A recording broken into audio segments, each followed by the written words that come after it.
I think CrossFit is a good one to embody this. And then maybe Olympic weightlifting, right? Olympic weightlifting, like at the Olympics, you're going to see these people peak over a quad over 4 years to lift the best that they can on a given day. And then what's going to happen to that person? They're probably going to fall off the face of the earth for maybe a year, maybe more. Maybe that's it. Maybe they've peaked their career and they can no longer get progress out of this.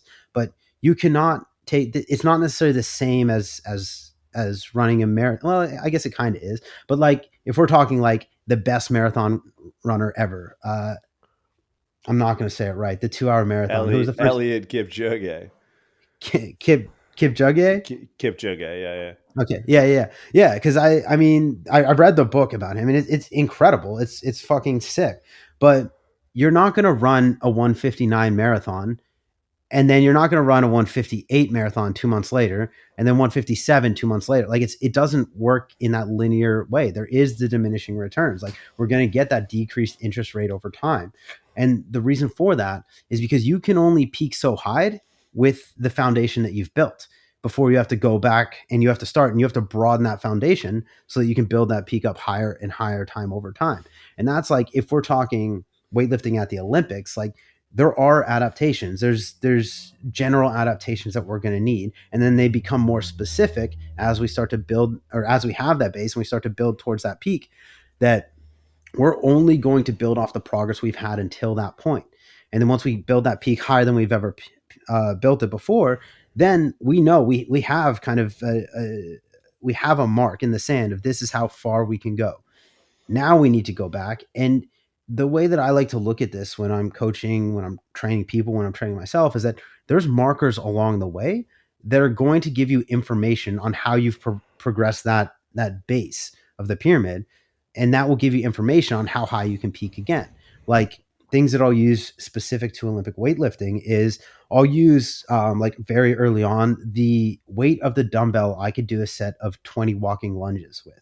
Like if that has improved from one training cycle to the next training cycle, that's maybe not specific to the sport of Olympic weightlifting, but specific to hip function, specific to output in unstable positions. Like I have made an increase in a very general adaptation that will allow me to build this peak higher the next time. And then maybe a little bit more specific down the line, it's what is my 5 rep max front squat? And then maybe even more specific down the line, it's what is my 1 rep max power clean from the blocks? And then it progresses to, all right, has my clean pull increased? Has my 1 rep max squat increased? Has my clean increased? And these are all things that they're markers along the way that I can see that there is objective progress towards the goal of making this single adaptation better. And there are going to be things like other things outside of that is like, okay, what is my recoverability in between sets? Like what is sleep like? What is my general recovery? What is diet like? Like all these things, of course, play an impact into that. But there's adaptations along the way that are going to lead to building that peak higher. And they need to be adaptations that align with the end goal. I'm not checking my 5K time month over month and seeing how that lends to me being better at Olympic lifting, right? Versus CrossFit's almost, and we've had this conversation on the podcast before, it's almost the complete opposite, is that far off season, I want to get as strong as I can. I want to see my 1 rep max back squat improving, because what I'm going to do then is I'm going to take that maximal strength and I'm going to turn it into maximal relative strength down the line. Is that okay? If I can squat 315 for 20 reps, then, and that's like my mark in the sand, then I'm going to get stronger. I'm going to take my squat from 450 to 475, and now I can squat 330 for 20 reps. And it's going to be almost a reverse pyramid in that way, where we're taking these certain adaptations that are a mark in the sand. They're giving us an objective measure of progress, but then we're taking that adaptation and we're shifting it to the sport specific or the goal specific or priority specific goal that we want to prioritize with training. And there are going to be conflicts of interest along the way. So you can't necessarily have your cake and eat it too, as you mentioned earlier before we got on the podcast. Yeah, I mean, concurrent training really comes down to making the best decision on the day. And I think the timeliness of it is big, understanding kind of where you're at, where you're going, how long you have to get there. But I think being able to break things down into their component parts is huge. Because like you Yeah. mentioned, early off season CrossFit, you're going to try and get your back squat as heavy as possible. Now, you know how to program, you know how to periodize, you know where you are this cycle over last. But even that itself breaks down into a series of decisions that have to be made on a day-to-day basis to progress that one thing, because that one thing isn't one thing, right? Mhm. There's a certain, if you're going to be prioritizing squat volume in that training block, you are going to have to maybe offset that with some accessory movements that are less loadable, maybe, open up a couple of movement options, just enough for you to keep squatting heavy, right? You're going to maybe take a fall on some things that you may need at the time of the competition, but you don't need right now. Right? You might deprioritize deadlifting and hinging movements to spare your low back and nervous system from exercises that are both globally and locally taxing on tissues and the system at large. So it's like, to say like, okay, in this line item approach of what do I need early off season, I need a bigger back squat to carry that into subsequent adaptations. Sure. But that's 4 to 6 to 8 weeks of micro decisions that manifest in exercise order, exercise selection, rep ranges, recovery demand, overall training frequency. Maybe you're running a 4 day a week split there, but then when you get to a gymnastics component of your prep for CrossFit, you're probably going to have to touch some high intensity squatting in order to keep that fire rolling, to stoke that system. We talked about that on the deconditioning podcast we did a couple of weeks ago. But now all of a sudden your training frequency and practicing a skill like gymnastics may be up to 6, 7 sessions a week, because gymnastics isn't going to be something that's, entirely taxing from any local tissue perspective or a global system perspective, but it requires a ton of repetition in order to get better at, especially if it's not a strong suit in your arsenal of skills you need. Right. So Yeah. it's one thing to go high level and be like, okay, I'm going to break down my prep for, a squat strength first, and then gymnastics, save Olympic weightlifting towards the end, because you're very well skilled at that particular subset. But each one of those subsets, as they fall in series, they also fall in sequence. Like once you've started spinning this plate of back squat strength, you need to keep that going in some capacity as you start to layer in these other skills. But the layering into the other skills isn't just deploying this single, the point on a spreadsheet of like, okay, this couple of weeks is going to be this now. It's like, no, that single point on a spreadsheet is a drop down menu of its own, myriad of decisions around training on a day-to-day basis, what you're doing when you're not training, what your accessory movement looks like, that also has a front-loaded and retroactive or proactive superimposition to the adaptation you just practiced and pushed uphill and prioritized in that training block, and the one that you then have coming down the pipe. So it's a difficult challenge and requires a fair bit of know-how to do, but the know-how comes off the heels of the acceptance of what it is you're willing to sacrifice for what it is you want to gain. Right. So you can have, and I've seen this time and again, especially when you laid out the very real day-to-day front of mind, I want to be leaner, but bigger and Right. stronger. Like, you know what usually happens? People look like fucking potatoes.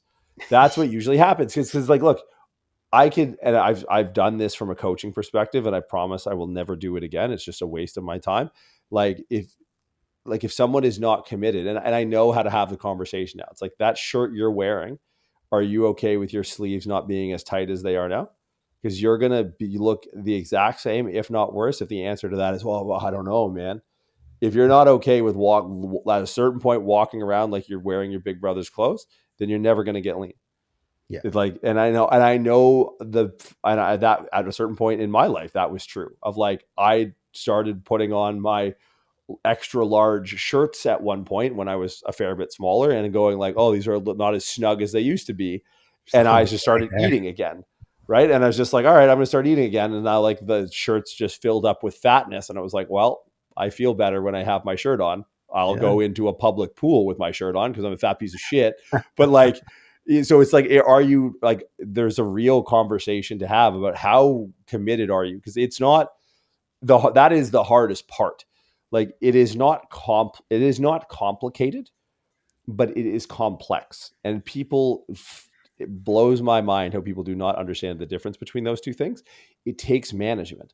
complex systems take management. Things that are complicated require, a series of intricate answers, but you ultimately get to a solution, right? Things that are complicated can plug and play at a certain point. If you plug the right values, you'll end up in where you want to go. Things that are complex are adaptive. They're in integrated systems of cycling systems. Like, you need to understand that this is a complex process, not a complicated process, but you need to understand the complexities of it.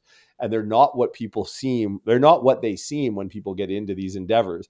Because it's like, again, to double back, like a lot of people get into that concurrent training goal of like this impossible triad of things to do all at once.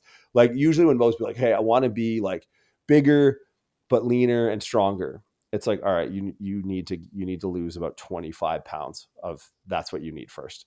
Like, Right. that's regardless of your goal. Like, you're not going to put on muscle because you're too fat. Your hormones are fucked from being a fat piece of shit. So we need to get you like lean, not even like lean. We just need to get you less fat is the first Yeah. goal. You'll feel a little bit bigger. It'll take you like 3 days to not want to eat dessert. And then it'll take you about another 3 weeks to feel like you're actually making progress. The first 3 weeks, you're kind of just going to feel like a pancake. You're not going to have the same like available energy. Your body's going to be making adaptations and actually burning fat, but you'll notice none of it other than the fact that you just kind of look like a drab water balloon potato pancake. And then after like a month of like kind of not eating like a dirt bag, you'll start to notice that yes, your sleeves don't fit, but like you have a vein in the back of your hand that you never had before. And then we're just going to do that for like another 4 months. And then maybe you'll look like something that is kind of a respectable human being that works out and isn't just skinny because they're malnourished.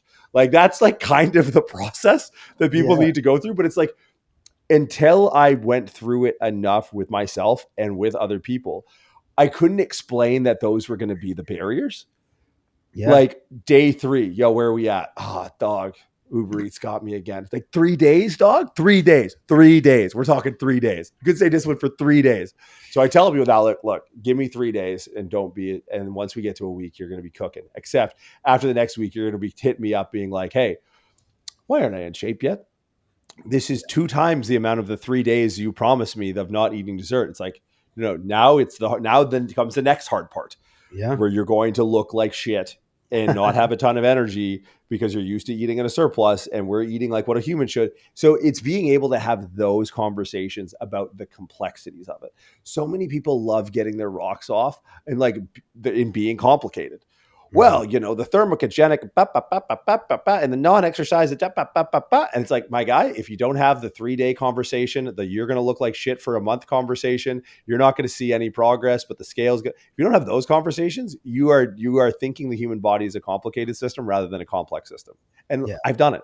But trust me, when you are shooting for the concurrent goal unicorn of I want to get leaner but bigger and stronger, like, you have to have the conversation about what's going to trip up the complex system, not have this like academic highfalutin like systematic calculation about what's going to prove the complicated equation. It's like, you deal with humans, dog. It's just never going to work.